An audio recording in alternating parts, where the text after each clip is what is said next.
and welcome to Insights, a podcast with me, Lynne O'Donnell. Today I'm talking to Sarah Adams. She's a former CIA analyst and targeting officer, which means that she hunted down terrorists for the United States government. She was involved in the coordinated militant attacks on the American consulate and CIA station in the Libyan city of Benghazi in 2012 and wrote a book about it called Know Thy Enemy. She also tracked down Taliban leaders, including one of the group's founding members, Mullah Abdul Ghani Baradar, who she tracked down to Karachi. Her CIA call sign is Superbad. Have a listen.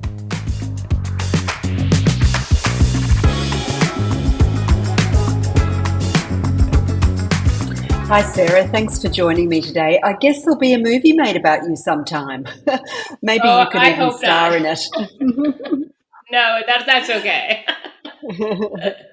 I wonder if you could just start with a potted history introduction. I mean, the Benghazi attack, which led to the deaths of 4 people, including the US Ambassador Christopher Stevens, is the biggest terrorist attack, I think, against a US diplomatic mission in the country's history. And your book, Benghazi, Know Thy Enemy, sought to redress a failure to properly investigate it and bring the perpetrators to justice. But you and your co-author Dave Benton also join the dots, I think, don't you, tracing terrorist links through interlocking and overlapping ties that helped you gain an in-depth understanding of connections and networks that you say had been generally overlooked in counter-terrorism research. It's an understanding, I think, that's integral to effective counter-terrorism. So maybe you can just, as I said, start with a little bit of a potted history of yourself and your involvement in this space. Yeah, I mean, you bring up a really good point that a lot of people don't understand. So when the terrorists attacked us in Benghazi, they used over 150 attackers. Obviously, now the Hamas attacks have surpassed that, right? But at the time, it was the largest attack, and it still is, on a U.S. diplomatic facility. And as you can imagine, when you look into 150 terrorists, you learn a lot about their families, their networks, and then there's historic ties. So yeah, my background comes from the CIA. I was a CIA targeter, and I was serving in Benghazi. And then in 2015, I realized nobody was going after the attackers. So me and another individual from Benghazi, his name's Dave Benton, he's featured in the movie 13 Hours. We partnered up and we did this investigation, just to lay out the networks, to figure out who's involved, to hopefully get the people watch listed, and then to hopefully get, bounties on the terrorists and get countries to go after them, even if our own country wasn't. Because as you can imagine, these terrorists went on to commit attacks in so many different places, in Mali, in France, in London. I mean, so there's so many deaths attributed to them in Syria. They are a global threat, right? And that's how we have to handle counterterrorism. The terrorists don't look at borders, neither should we. Yes, you've called it Jihad Genealogy. Can you elaborate on that concept and its significance in tracking the next generation of terrorist networks? Yeah, what we came across really was, at first it wasn't exactly the family dynamic, it was the brotherhood of the fighter dynamic. So we started linking terrorists at our attacks based on where they trained together, maybe it being Afghanistan, or where they fought together, maybe it being the Iraq War, the Algerian Civil War, etc. In later years, obviously, the Syrian Civil War. So we started making networks kind of the brotherhood of fighters. And then as we started to identify the attackers, as you can imagine, when we found out an attacker was at the consulate, we would then hear, oh, his brother was involved, or he was there with his cousins or whomever. So then we actually did get into, kind of what we call jihadi genealogy. And we broke down the families, one, so we actually identified the correct brother, right? Because some of these families can have, 5 to 8 brothers in them. The other part was, though, is Libya is a pretty small country, right? So if you actually understand the families these terrorists come from, you can get down to the neighborhood level and learn more background on the families, more about their parents. So then you learn, are they a second generation terrorist? Where does this come from?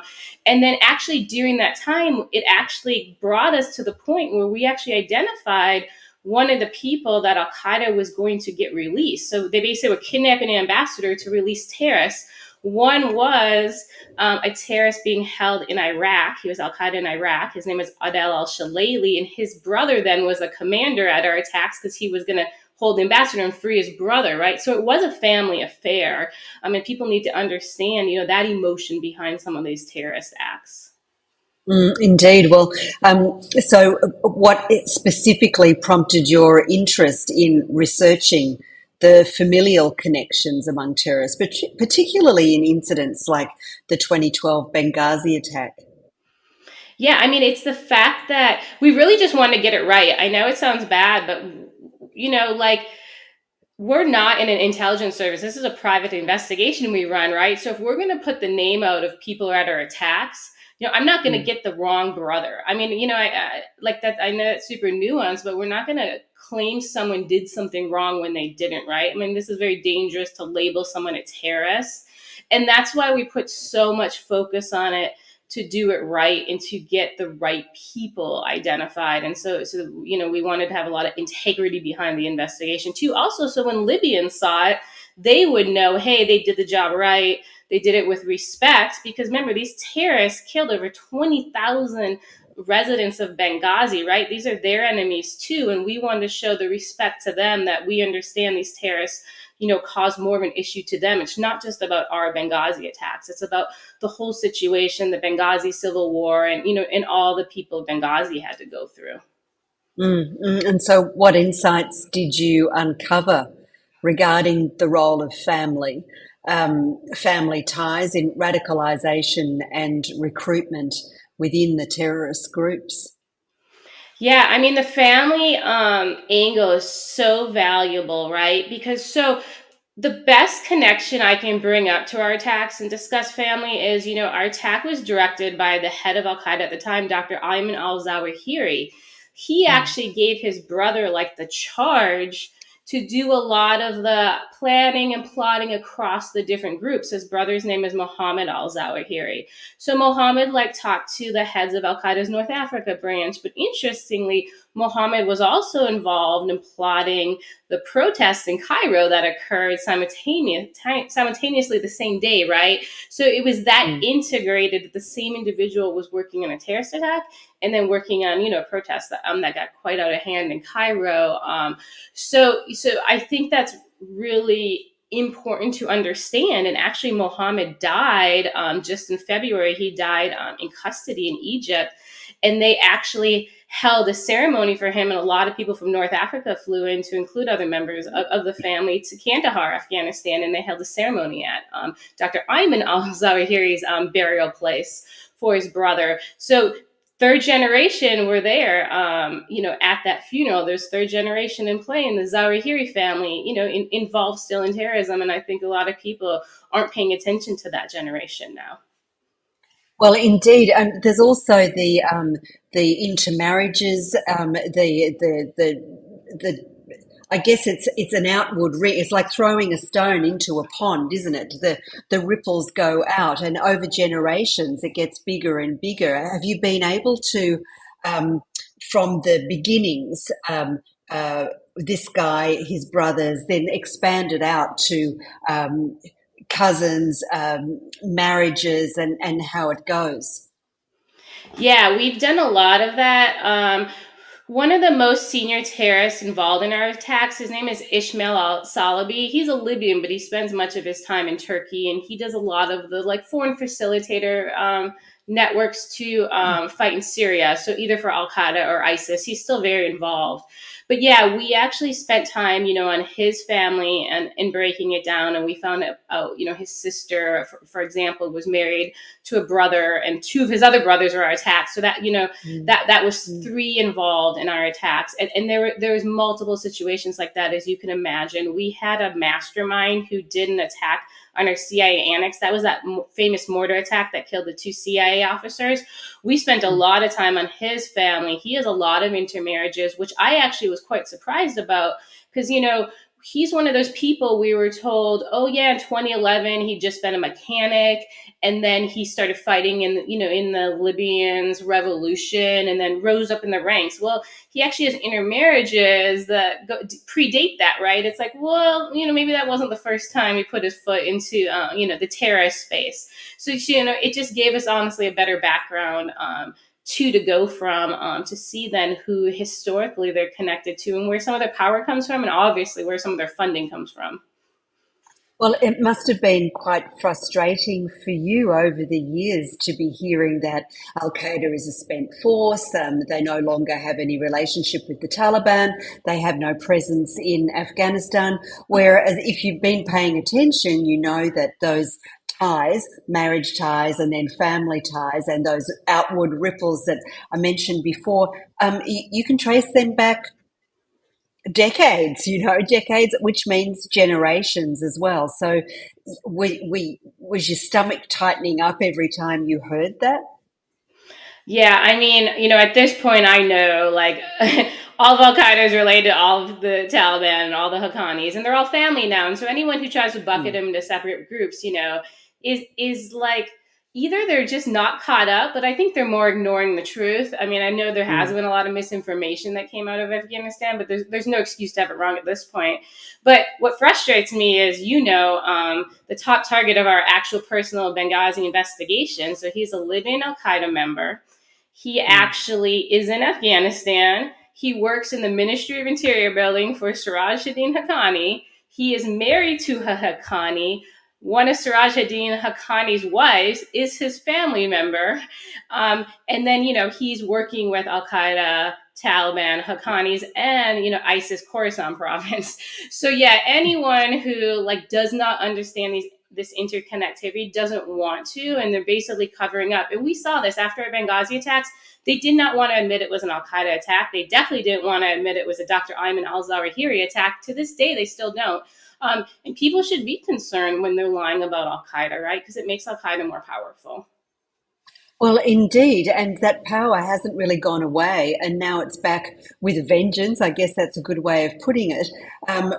We've had reports, and I've written about it in Foreign Policy, and you've talked about it publicly, about basically the reconstitution of Al Qaeda since the 15th of August 2021. They never went away, and now they're more important than ever. But, I talk to people who now say, with ISKP, basically raising its head above the parapet as an active organisation, especially post Moscow attack, and we're getting these heads popping up all over Western Europe, that Al Qaeda has to do something to prove itself. What do you think about that? Do you think there is okay, now prove that you're still around and you're still relevant, because ISKP is getting a little bit too much oxygen that you should be taking yourself? No, Al Qaeda actually feels completely different. Their covert operation strategy is to actually make sure ISIS gets blamed for everything. So even, they have fighters obviously in Al Qaeda, in Iraq and Syria. Well, they're making sure anything they do there is blamed on ISIS, right? Al Qaeda wants everything blamed on ISIS to keep the heat off of them as they build up their base, get reestablished, and they do have priorities. They do have a U.S. homeland priority, right? They do have a kind of a war plan with along the Pakistani border priority, those type of things. But they know their goals are big, and their goals aren't going to be accomplished if the U.S. comes back to Afghanistan to go after them. So they're being very strategic in shifting the focus on others. And one of the things they're doing to do that is they're basically covering up senior leaders who are deceased. So one of the best examples is they faked the death of Saif al-Adil's son a couple months ago in Yemen. They said he died in a fire, and really he's actually working underground, and he's basically the liaison from Al-Qaeda's Yemen branch to the Iranian Quds Force, right? So they're not just working with terrorists, they're also working with nation states like the Quds Force. So people need to be very concerned about the smart moves Al-Qaeda's covert operations are making behind the scenes.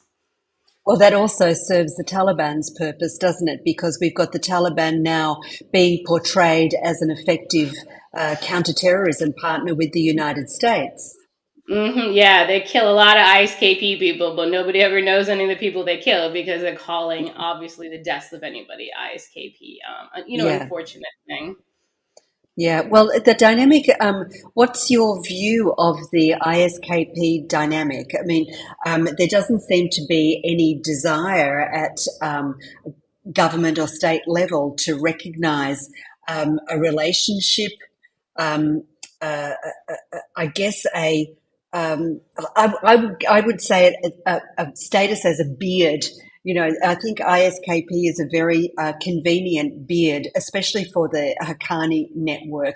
I don't know, you know, it's very easy if you're thinking this in isolation to be gaslighted, whatever the word is. What's your view of ISKP's status and relationship with the Taliban, Al Qaeda, Haqqani?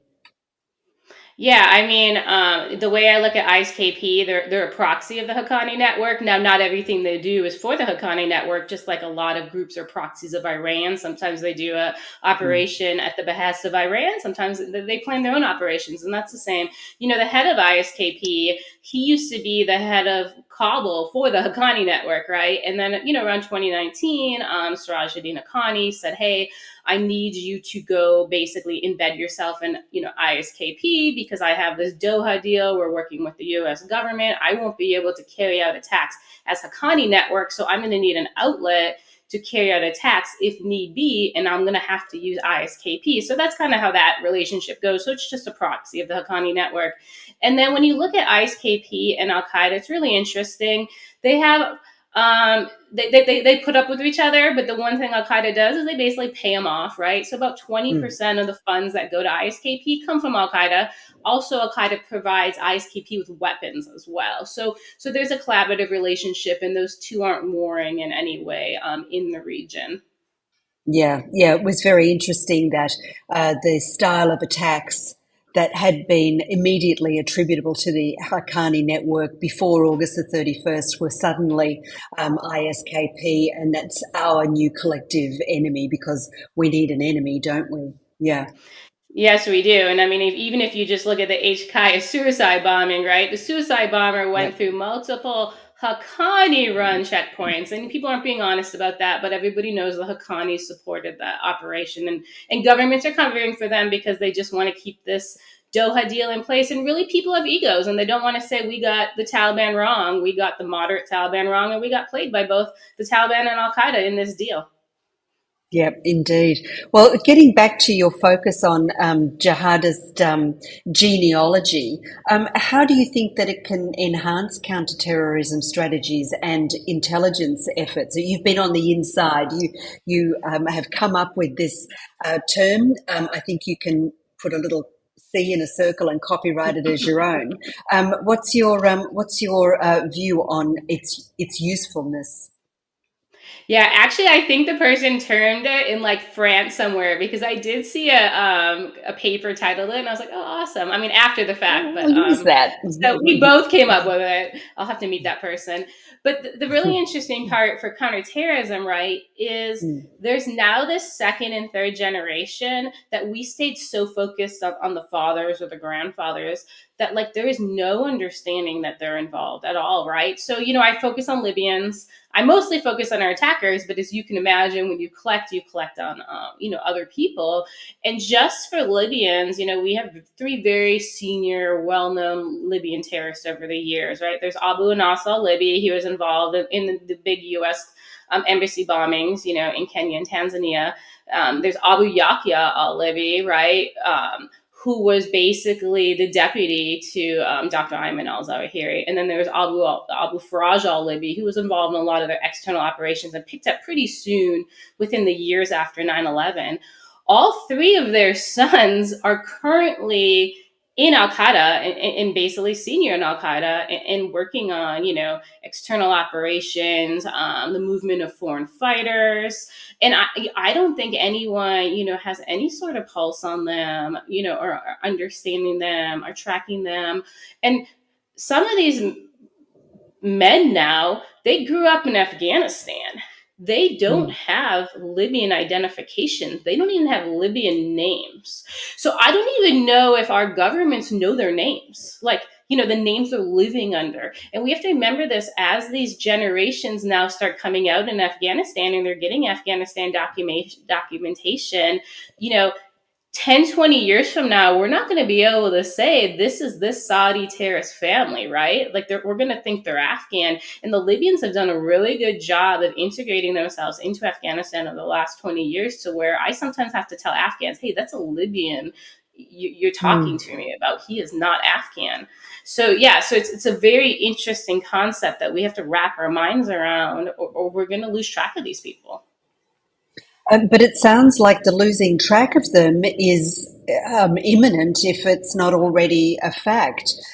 Why has the ball been dropped? When was the ball dropped and why has it been dropped? Well, I have my own opinion, right? I think the ball was dropped, back all the way in Benghazi, right? At the time, unfortunately, elections in the US were going on. And one of the things they were running on is Al Qaeda's on the run. We basically defeated Al Qaeda, like we're the victors against Al Qaeda. And that was the language they were Mm. running on, right? So then they had to cover it up. And it kind of Mm. has now always been ever since, yeah, Al Qaeda's weakened. There's language even coming out now. Al Qaeda can't direct operations from its base in Afghanistan. They're like decentralized. It's like, what are you talking about? They declared a head of Al Qaeda in Africa. They deployed him. They declared a new head of Africa and Sudan. They have the Al Shabaab leader like living with them in Kandahar. Like, just this language coming out from the U.S. government, the think tanks aligned with it. It's very concerning because I'm wondering like, are they trying to be dishonest at this point? Just because there's so many people who know what's happening inside of Afghanistan. So it has been Mm. going on for well over a decade. It will continue to go on until people say, hey, stop this politicalization of our intelligence community, right? This isn't politicized, right? It's not an issue on either side. Like terrorism, we all should be focused on it. We should be going after it. And we should be, the facts matter in this case. Lives matter. Well, indeed, but I do recall pre 9/11 and around 9/11, it was very fashionable to say the United States doesn't have any operatives who speak any Central Asian languages. Nobody knows what's going on in that part of the world. And I was in Mazar-e Sharif in October 2001, and there were American agents who spoke Dari, who spoke Uzbek, who were working with the Northern Alliance there, with Dostum. And it seemed to me that putting out this line that, the Americans are so far removed from the reality of what's happening on the ground, that it was a way of ensuring that there was an underestimation of capacity. Could we not be in that phase again now? Yeah, I mean, I think you make a really good point. I, I have people in the U.S. military will say to me, "Oh, when I was in Afghanistan, there was like 100 Al Qaeda guys." I'm like, what are you talking about, right? Like they were even taught that, right? Like they didn't even have Mm. an understanding of just how big Al Qaeda was, like in their own backyard, right? I think one of Mm. the key underestimations right now isn't just about Al Qaeda; it's about keeping the Doha deal in place. It's about this assessment and now this relationship with the Taliban. And they're almost like cementing themselves into that relationship instead of backing up and saying like, whoa, we miscalculated. So yeah, the same thing happened in Libya. Unfortunately, in Libya we backed the side of the government who was aligned with Al Qaeda. And we still are backed with the side of the government aligned with Al Qaeda. So even 12, 13 years later, they have not gone in and fixed their mistakes. And that is a problem with governments, right? You keep the Mm. same Mm. people, like in our State Department, right? They're not filtering through. Sure, there's a new senior leader, but the people who are making these plans and strategies, they're there 10, 20, 30 years. And you're stuck with this group think and this broken assessment and now this damaged policy. Yeah, but like you say, you have new people take over. I had a conversation with Thomas West the US's special representative for Afghanistan and Pakistan, within months of the fall of the Afghan Republic, I think probably still in 2021. And I said to him, I'm trying to get my head around what US policy is. I don't understand what policy for Afghanistan is. Is it that you have this geographically defined region that is now a holding pen, if you like, for every jihadist and extremist organization in the world? So you can point to it and say, we know where all the bad guys are. Because if that's not it, I don't know what else is going on. And he said to me, you know, in all the meetings that I've been in, I've never heard it quite put like that. Which isn't surprising. Okay, which is not surprising indeed. So how is it put? What is policy? I just don't understand what the thinking is and how you can have so many, intelligent people, amongst whom I account, if I may, you and I, who can say what's going on, and your assessment of Al Qaeda's strength and the nexus of relationships. And, it's in UN Security Council analytical team reports every few months. It's out there. Um, why the ongoing denial when the evidence just makes you look silly in keeping on denying?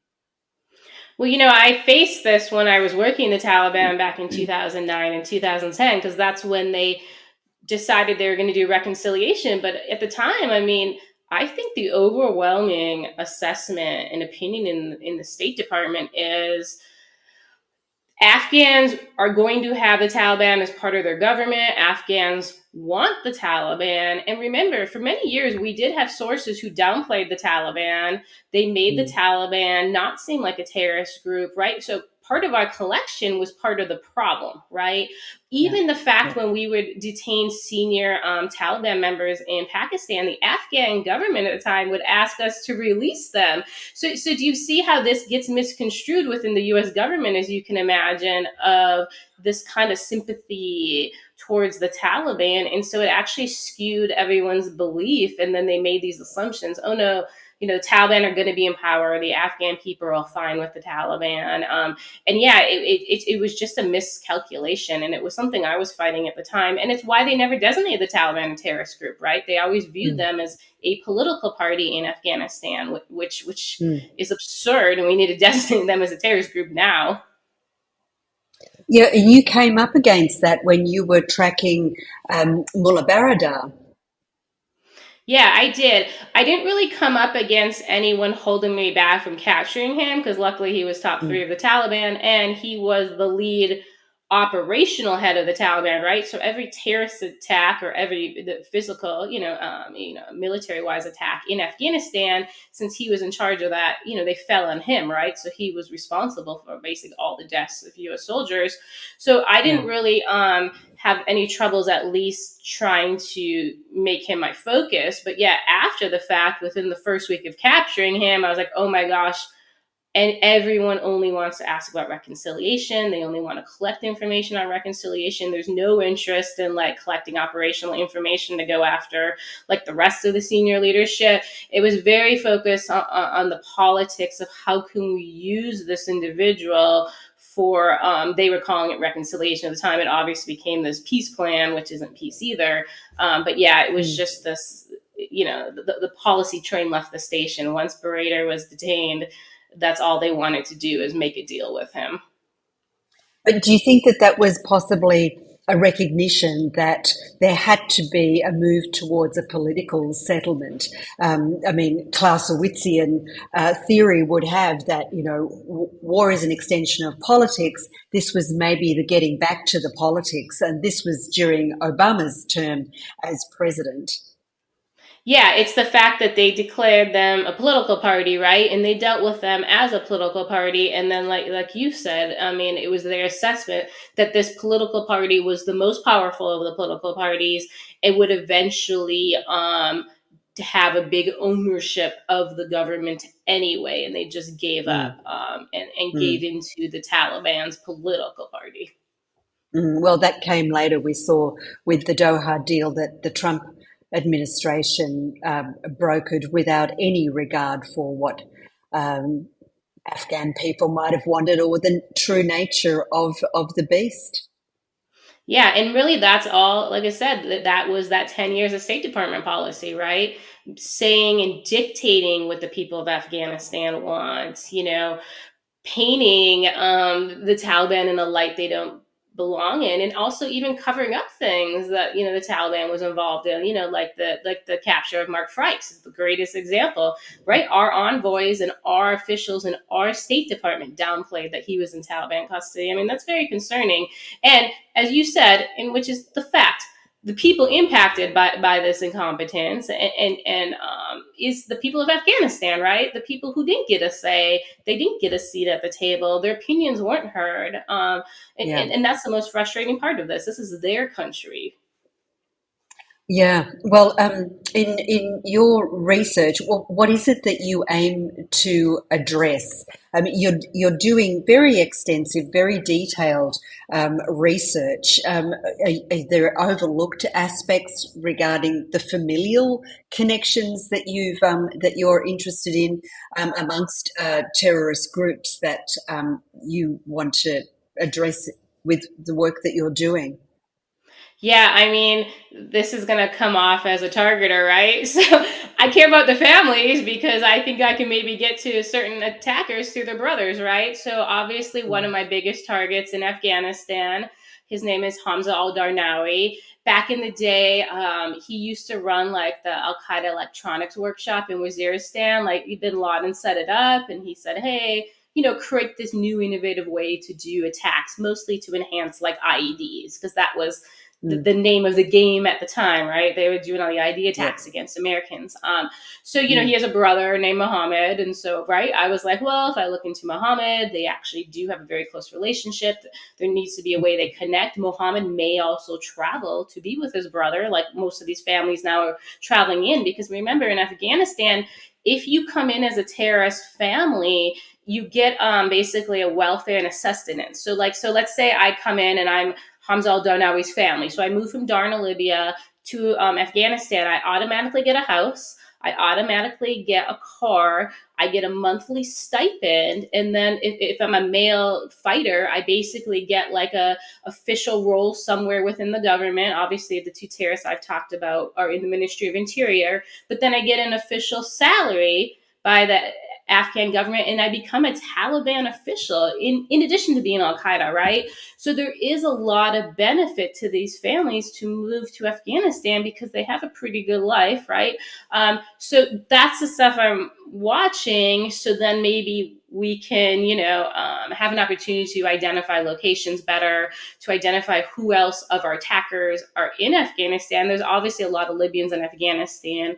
They have, Mm. like I said, fake Afghan names, or they have like kunyas, or we call them Abu names, that we just are Mm. trying to decide, is this even who we think it is, right? To tell people, Mm. oh, he's now in Afghanistan too. But the family Mm. stuff is where they make mistakes, right? Because the family doesn't think they're a target, and they might Mm. not be as operational secure as somebody like Hamza, who's very operational secure. For like 20 years, he's told anyone around him, you take a picture of me, like I'll kill you, right? He's that level in Al Qaeda. Like you're not Mm. going to get that type of thing from him. Mm. Well, there has been just very recently a call by Al Qaeda to for people to come on in. Any doubts about Afghanistan having become a haven and a breeding ground and a trading ground should be dispelled. What are they up to? They're building an army. For what purpose? Yeah, I mean, they're building an army for basically, they're building a global Islamic army for a global Islamic caliphate. I mean, that's the easiest way to put it. Mm, mm. Well, I think a lot of people have forgotten that the first congratulations to the Taliban for their return to power came from Hamas and Al Qaeda. And incidentally, the then Prime Minister of Pakistan, Imran Khan, although he likes to deny it now, but it really is, it really is, isn't it? It's we're seeing the confidence that the Taliban's takeover of Afghanistan helped um, uh, inculcate in other groups. I can't imagine that Hamas didn't take a, a lot of oomph from the Taliban's return to power. And now we have Taliban figures meeting with Hamas figures in Tehran. I mean, the nexus is pretty clear. It's right there if we want to see it. Yeah, and the fall of Kabul was the greatest resurgence of all these terrorist groups. I mean, people now are saying it was the Hamas attacks, but the Hamas attackers went and trained in Afghanistan prior to the Hamas attacks. It was the fall of Kabul. And I think everything's off the table now anyway. When we saw Sirajuddin at the Hajj, okay, that is now the greatest resurgence of terrorism to ever occur, is him being kissed by hundreds of people at the Hajj. I'm already hearing like millions upon millions of Saudi donor dollars are pouring in after seeing like that public display. That alone right there, there's a lot of bad going to happen after seeing that, and how it has reinvigorated terrorist bases across the world. And reinvigorated him, Siraj himself, no doubt. We know that he is incredibly wily, cunning, clever, a genius, I think, probably one of the cleverest people on the planet. He's playing everybody. Next stop, Caliph. Then we're all in trouble. There's only two terrorists that touched Sirajuddin Haqqani, right? The Qasem Soleimani, who's deceased, and Khalid Sheikh Mohammed, who's locked, wherever he is in a cell now. Like, there is less than a handful of people as smart in the world in the terrorist space as Sirajuddin Haqqani, and everybody underestimates him, and he rose to the top because of it. Yeah, I did think about emailing the FBI. I know where he is. I'd like that $10 million, please. Yeah, a lot of people have sent his location. Apparently, that inbox must be broken. It must be broken. Yeah, and we'll all get 50 cents each when the time comes. Yay! Yeah, really, dear. Can you share any notable findings of your research into second generation terrorists that might be not be on the radar, but who you think definitely should be? Obviously, the most important second generation terrorist is Hamza bin Laden, right? I mean, he's the current head of Al Qaeda, and his brother Saad, right, the deputy head of Al Qaeda. Also, Dr. Ayman al-Zawahiri's second generation children are just involved with Al Qaeda in Afghanistan, right? There's nobody talking about them, no insights into them. No. And then really the third one within that bin Laden family is Abdullah bin Laden. I mean, he's played the game, like, if we talk about Siraj playing the game, Abdullah bin Laden has done a very good job of convincing the world he's not a terrorist, right? And he's basically the COO of Al Qaeda, handling all the finances and all those type of relationships. So yeah, second generation bin Ladens and second generation Zawahiris is who I really think we need to focus on. And then, because I'm biased, second generation Libyans, right? Because these are the cream of the crop. These are the people now leading Al Qaeda. And the really interesting thing is Al Qaeda's gotten very smart. So first off, Al Qaeda in Libya did a reorg, like back in maybe like August, and they created kind of like one whole directorate that's only focused on these historic relationships, and then like basically getting the next generation ready. And then inside Afghanistan, every senior Al Qaeda leader has a mentee under him. He mentors the next generation, and a lot of those mentees are the senior leaders, or some of the deceased senior leaders' family members, right? So they're being very smart to also like develop the new leaders up, right? Instead of like, oh, your father died, you take the reins. They're like, no, you're going to be well trained. If you go into that position of power, like, we're going to take that serious, because we want these bloodlines to continue, and we want the leadership families to continue. Because at the end of the day, one of the things I learned working Benghazi is all these terrorists in Libya, they will only report to the bin Ladens. So they'll report to Zawahiri as like EIJ, Egyptian Islamic Jihad. But if you say, who do you listen to, or who do you take direction from Al Qaeda, they say only the bin Ladens. And if the bin Ladens are gone, there's no Al Qaeda. And so we need to understand that it's the bin Ladens that matter. But they're sitting, aren't they, at the right hand of the supreme leader, Hibatullah Akhundzada, in Kandahar, in Afghanistan.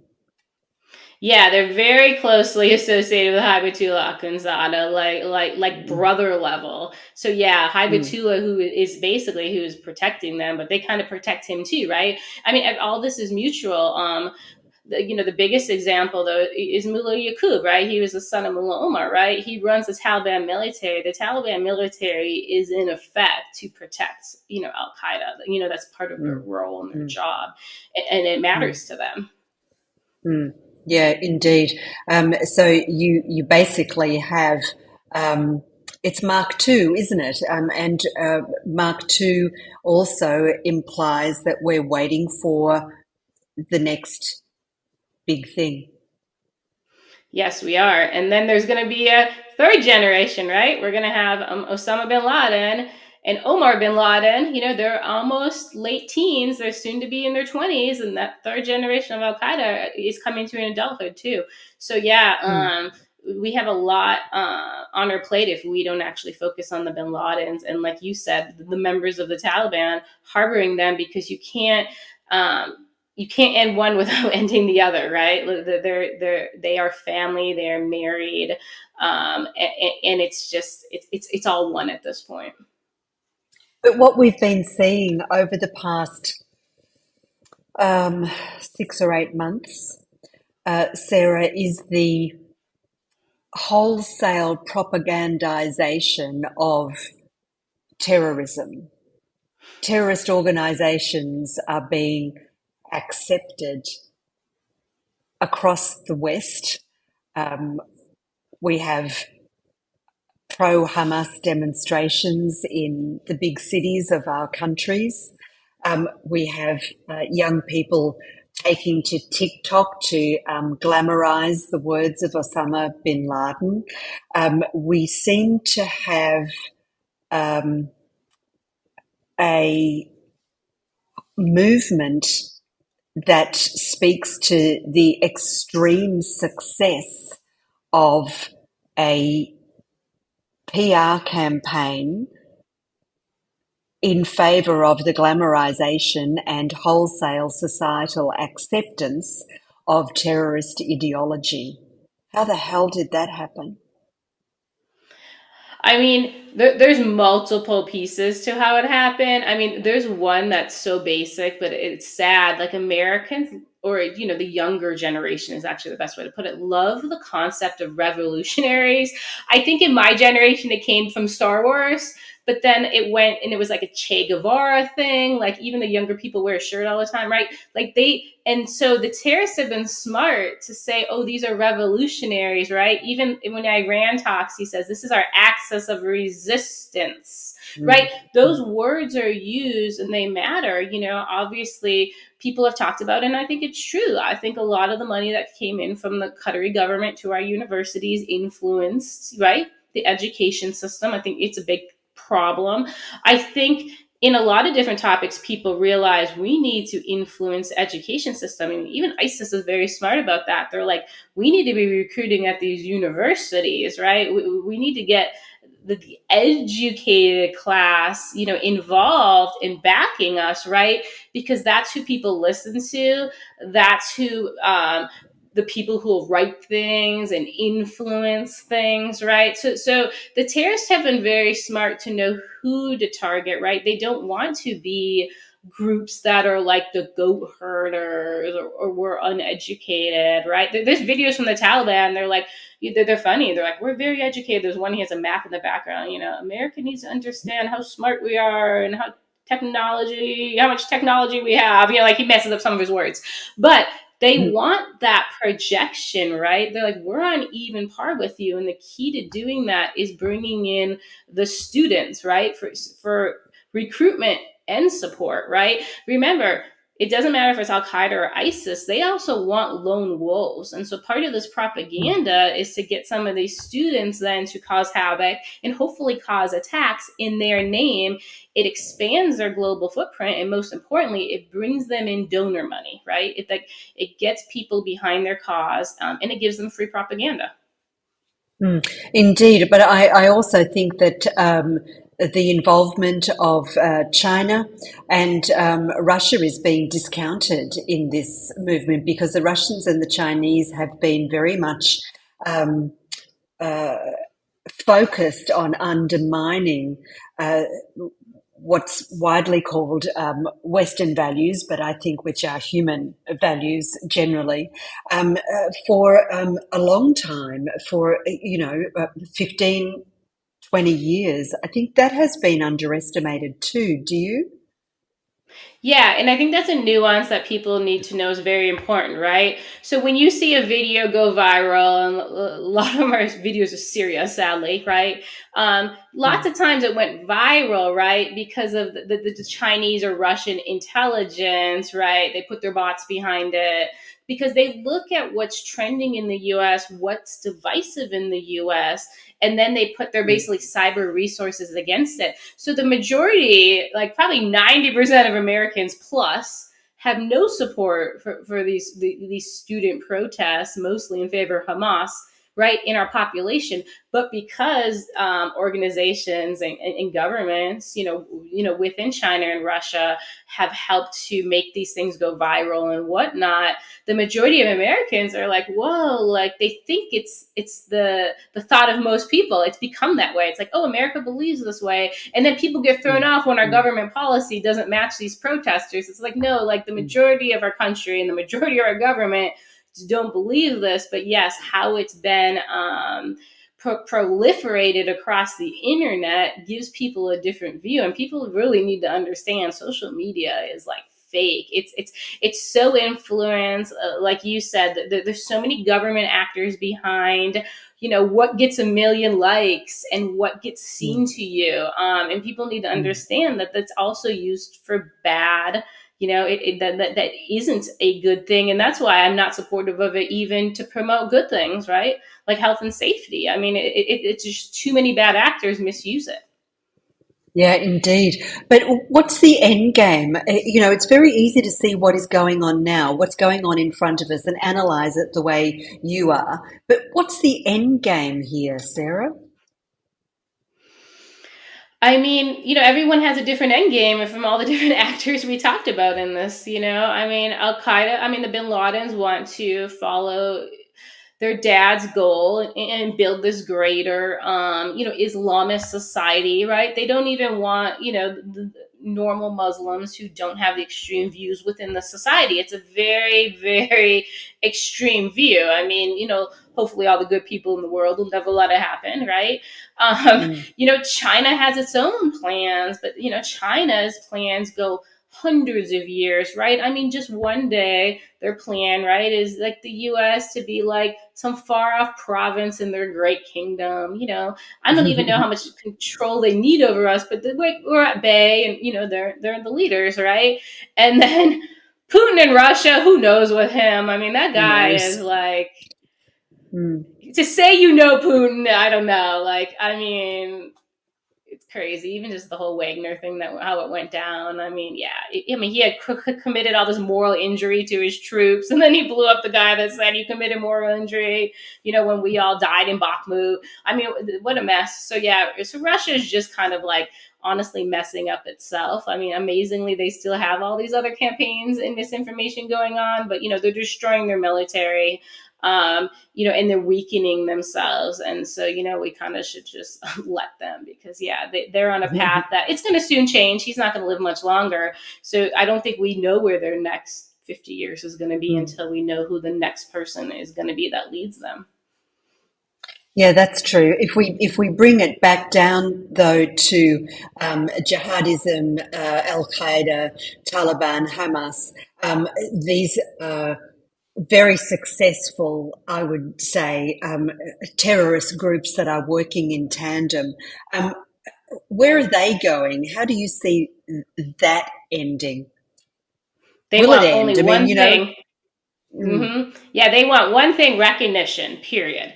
The near term strategy of every one of those groups is, worldwide recognition that brings in money, brings in support. It gives them their nation state. So, yeah, they want recognition. So, the way to counter that is to give none of them recognition. but if you're talking about the Taliban in Afghanistan, I don't even know whether, we hear State Department figures and United Nations figures saying what they most want is recognition. So we're going to, pressure them on girls and women and the way they treat them. And all they do is double down. I don't Right. believe that recognition is their end game at all. I think it's power. I think it's money. And I've never seen a slim Taliban leader. That string in their trousers is coming out all the time. They just keep getting more and more powerful without recognition. Do they really need it? Do they really want it? Are they just not going to go out and take what they want anyway? And eventually there will be, a greater Khorasan caliphate that threatens all the other countries around. I mean, it's about power and money, isn't it? Yeah, there's two pieces to this, right? The recognition they want is just this political standing. They don't actually care, yeah, if the UN recognizes them, right? But they want to stay in the political party lane. So even like I said, when Al Qaeda in Libya reorged, last August, they renamed themselves to a political group. So it's the Islamic Reform Movement, right? They want to be Mm, these movements and these political parties because really it helps them move their money, it doesn't get frozen, those type of things. Like they can negotiate things in other ways. But yes, all of that is their facade, right? To then build their bases, right? To take over territory, right? And then to create their mm, Islamic mm, caliphate. And when they get to that point, screw all recognition. They don't care about us. They'll be more powerful than us in their minds. And they'll have what they want. So yeah, it's just playing the game.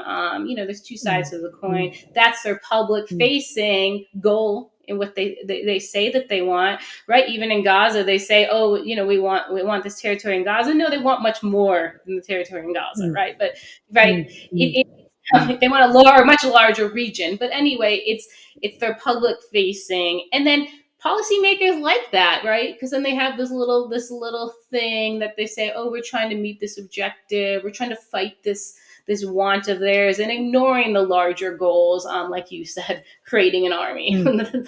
Huge problem, right? Yeah. Like we should not be Mm. enabling the creation of a terrorist army anywhere, right? Well, yes, indeed. And so, what will it take for that recognition? Are we looking at another major attack that kills thousands and thousands of people, whether it's somewhere in America or Europe or Japan or Australia? Is that what it's going to take as another wake up call, history repeating itself? I mean, that's my fear. My fear is the Mm, only way they're going to take it seriously. And even the US government, like it's like the whole focus of the US government, right, shifted on China, right? They want to work China, right? Like they don't get paid to work Al Qaeda. So you mm, honestly have to have that happen for even resources to shift. It's like this broken system to where we aren't focusing on our enemies properly. Now, I'm not saying you choose one enemy over another, right? But they yeah. all need to be worked appropriately. And so, yeah, unfortunately, I think it's going to take the next attack, which is a very depressing thing. But what I like to tell people, especially in my community, I'm like, it's about preparing, right? Like you need to prepare it if something happens because you can't rely on your government to be here and to be safe and to stop this and to thwart this next attack, especially the one that's going to be in honor, of Osama bin Laden. Yeah, indeed. Um, like I keep saying, and I know you keep saying too, no excuse for not knowing. 100%. Yeah. Well, Sarah, thank you so much for your time. It's been my privilege to talk to you today, and I wish you the best of luck with all your work. Thank you. And thanks for having me on. I really appreciate it. And I love all your work. I love the report you did on the mines, to hear about it, but to have no one put it out and to finally see you in foreign policy put it out, it makes a lot of us who collect this information like get excited, right? We're like, okay, someone's listening, someone's trusting, this work that different people are collecting. And, that matters. And I hope you understand how much it matters to those of us who, people think we might be a little tinfoil hat, that we're running around following our own terrorists in Afghanistan, but someone needs to do it and someone needs to print it and put it out. And we appreciate you for that. Oh, that's so kind of you. Thanks a lot, Sarah. I really appreciate it. Thank you. Have a good rest of your day.